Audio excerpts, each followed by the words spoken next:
I will never be bitter at the Army.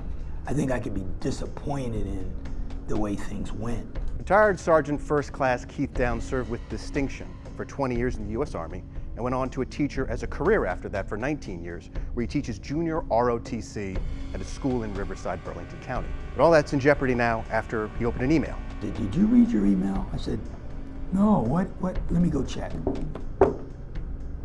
I'm fired. Whoa. Just like that. I'm fired. No, this can't mean I'm fired. An Army directive named 2014-23 that went on an extensive background check of all 7,000 Junior ROTC instructors in the Army to see if there was anything in their background that would make them unsuitable to be around children. Well, what did they find on Downs? They found he missed a formation in 1979, scuffled with a civilian who wasn't authorized to be in the barracks in 1983. There's even a charge on there from the 80s that he doesn't even know what it is. His pay's been cut in half, his license to teach has been suspended, and the contract that was sitting on his superintendent's desk for another year, in the drawer for right now.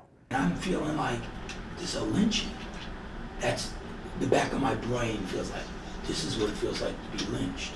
Now, the Army told me this was a policy that was done throughout the force and that over 500 instructors are just like Downs, sidelined for instances in their past that might be relatively benign and that could be decades old. Downs has a hearing on June 19th, but to do that, he has to go down to Fort Knox, Kentucky, where the Army's JROTC command is headquartered. What's the worst thing about this for him?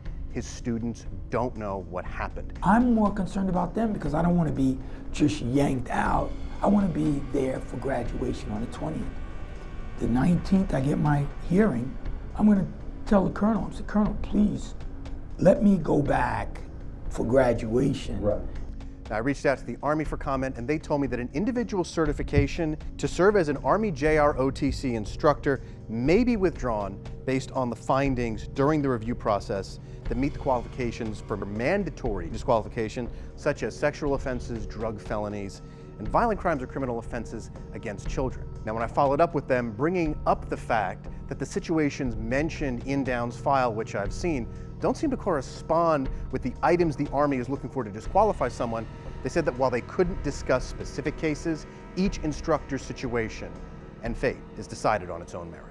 What do you guys think? Should something from your past come up like this? You know, the background check part, because they're working with kids, is important. If some of those 500 had some, offenses in the past that make them dangerous to children, that's great to get them away. But what I'm hearing about Downs, I mean, these things don't sound very egregious at all, and they're 30 years ago. This seems like a well-intentioned idea that gets kind of caught up and distorted in the wheels of bureaucracy, because obviously the Army is a massive bureaucratic machine. He's 1 year away from having like a full pension with the school as a teacher. If this is messed up for him, it's gonna not just affect this year and his income this year, it's gonna affect income for the rest of his life.